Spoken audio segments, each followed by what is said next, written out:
I am Devayan Datta and you watching Asansol blogger Shrabani. But আমরা এখন রয়েছি কোথায়? কলকাতায়। এই যে তোমাদের জুনিয়র এখন তোমাদেরকে বলেছি যে ব্লগ করব, সে কারণে এই দুটো চেয়ার নিয়ে এলো। লাইট দেখাতে হবে, ঠিক আছে? এখানে লাইট লাগানো হয়েছে, ওই লাইট দেখাতে হবে। কে? এই দিদি তোমাকে ডাকছে। কে? দিদিকে ডাকছে। এই পড়ে যাবে, বাজি ফাটাবে না বল। হ্যাঁ, ভয় ফেটে যাচ্ছে, ছুটছে আর ফেটে যাচ্ছে। না তুমি ছুটতে পারবে না বাবা, জোরে ছুটতে হবে, গায়ে শক্তি দিয়ে।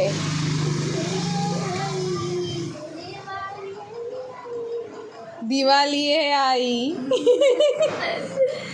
হ্যাপি দিওয়ালি বলে দাও, হ্যাপি দিওয়ালি। ওয়াও, যাও দিদি এখন দেখো আরেকটা ফাটাবে, ফাটিয়ে দিক আরেকটা দিদি। ও বাবা, চুটুক করে ফেটে গেল। সো যাই হোক, জুনিয়রের লাইট লাগিয়ে দিলাম। এখন কটা বাসন আছে, হাঁড়ি আর তোমার প্রেশার কুকার, এগুলো মেজে নেবো। তারপরে জল আনতে হবে ঘরের। আমাদের তো এখানে জল, খাওয়ার জলটা নিয়ে আসতে হয়, বাকি জলটা ঘরেই পেয়ে যাই। তো এখন এগুলো করে নিয়ে তারপরে দেখি কি করি, অবশ্যই তোমাদের সাথে শেয়ার করব। ব্লগের সাথে জুড়ে থাকো। রক্সির জন্য খুব মন খারাপ করছে, কারণ রক্সিকে দেখতে যেতে পারছি না।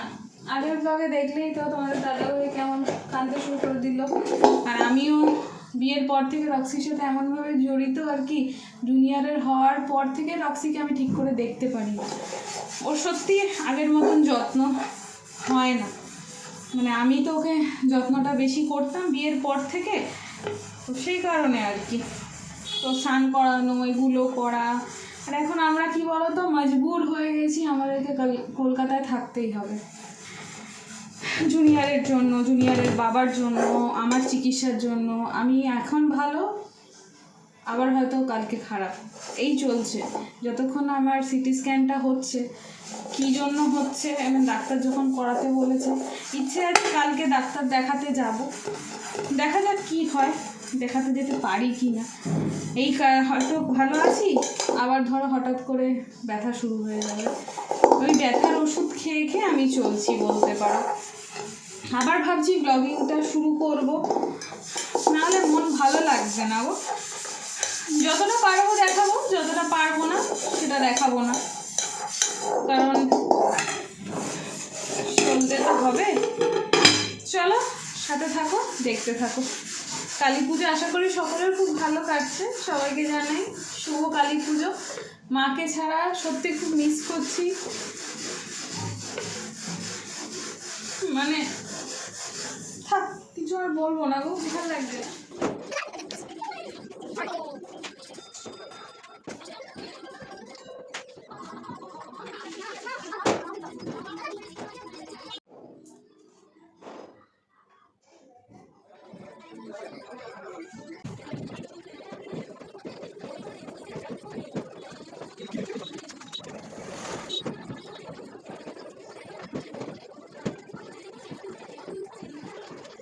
আসানসোলের বাড়িতে অবশ্যই মিস করছি। ভাড়া বাড়িতে ছোট্ট করে একটু প্রদীপগুলো জ্বালিয়ে নিলাম।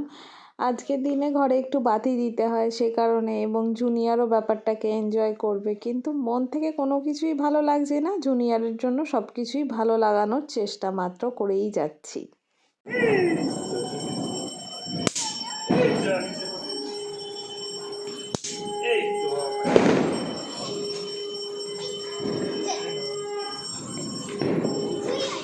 ঘুরছে না? ঘুরছে? ঘুরেছে? হ্যাঁ, আচ্ছা শেষ। পটাকে, চরকি, কি এটা? জোরে বাবা, জোরে জোরে জোরে মারো, জোরে।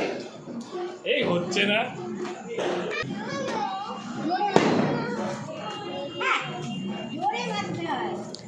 আরে এরম সোজা করে ধরো ধরো। পায়ে ফেটেছে, ব্যথা লেগে গেছে, ব্যথা লেগেছে, ব্যথা এই আমি ফাটে।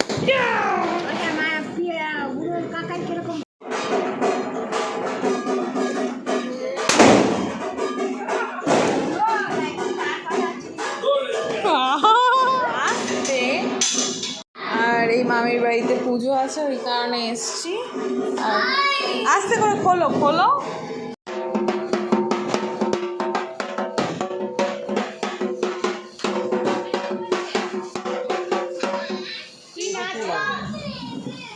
দেওয়ার আগে আগে খেয়ে নেবে।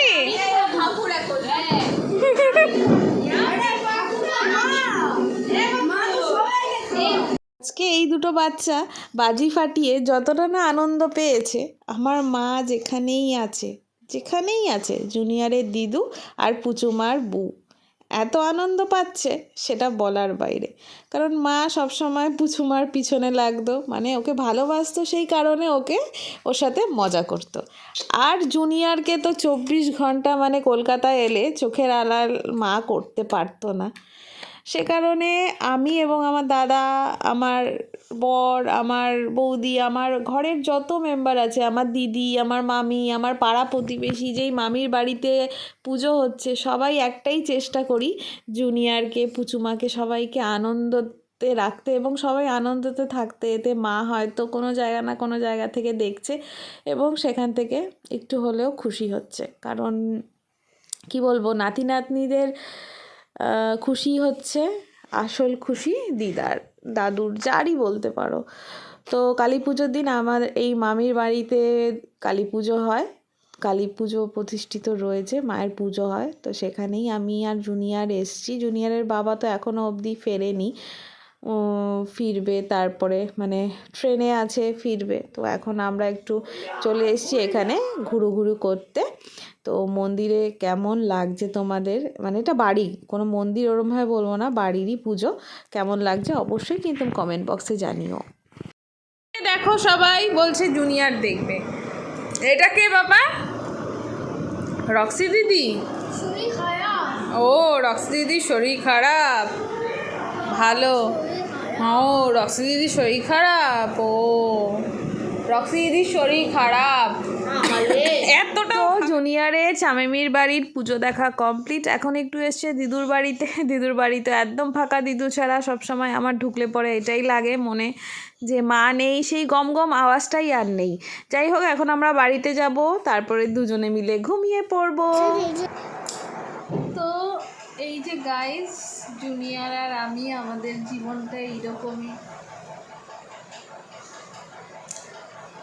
রক্সির শরীর খারাপ যেহেতু, আমাদের সব কিছু কেমন একটা উল্টো পাল্টা। এমনিতেই জুনিয়রের দিদু স্টার হয়ে গেছে, তার জন্য একটা আমাদের দুঃখ না পাপা। মন মেজাজ ভালো লাগছে না, সব করছি ঠিকই, কোনো কিছুই ভালো লাগছে না, তাই না? আমরা এখন ঘুমাবো। গুড নাইট বলো পাপা, জুনিয়র গুড নাইট বলো। গুড আফটারনুন সবাইকে। আজকে হচ্ছে পরের দিন, আর আজকে হচ্ছে জুনিয়রের বাবার আসানসোল থেকে ফেরার কথা। আজকে ট্রেনে ফিরবে, কালকে ফেরার ব্যাপার ছিল, কিন্তু যাই হোক একটা কাজ পড়ে গেছিলো, সে কারণে ফিরতে পারেনি। তো কালকে আর তোমাদের সাথে সেটা বলাও হয়নি। তো এখন তোমাদের জুনিয়র কি সুন্দর বই পড়ছে দেখো। তোমরা কিছু বুঝতে পারছো নাকি কিন্তু আমাকে অবশ্যই কমেন্ট করে জানিও।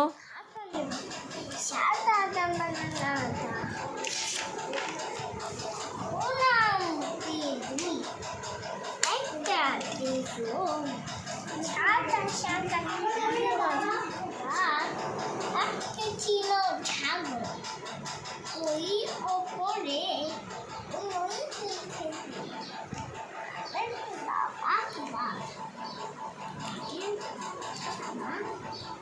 তারপরে কি খাচ্ছিল ছাগলটা? ছাগলটা কি খাচ্ছিল? বাবা এখনও ট্রেনে আসবে আজকে বাড়িতে, মানে ওই বাড়ির থেকে ভাড়া বাড়িতে বলতে পারো, আসানসোল থেকে কলকাতায়। আর এই দেখো এখানে প্রদীপ, এটা জুনিয়রের স্কুল থেকে দিয়েছে। বাবা দেখো দেখো, ও কি করছো? গান করছো? পা ভাঁজ করো, পা ভাঁজ করে বাবু হয়ে বসো, পা ফোল্ড করো।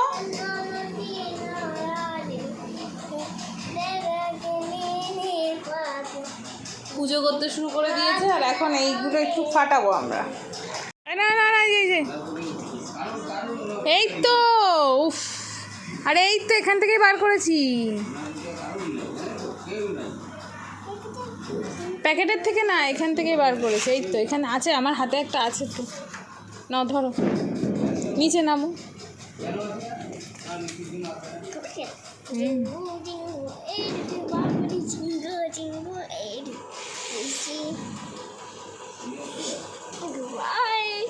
sky, sky. নাও ধরো, পারবে তো? ছাড়লাম আমি ছেড়ে দিলাম, ধরো, উঁচু করে ধরো। পারবে না বলে গেল। আচ্ছা আচ্ছা আচ্ছা ঠিক আছে।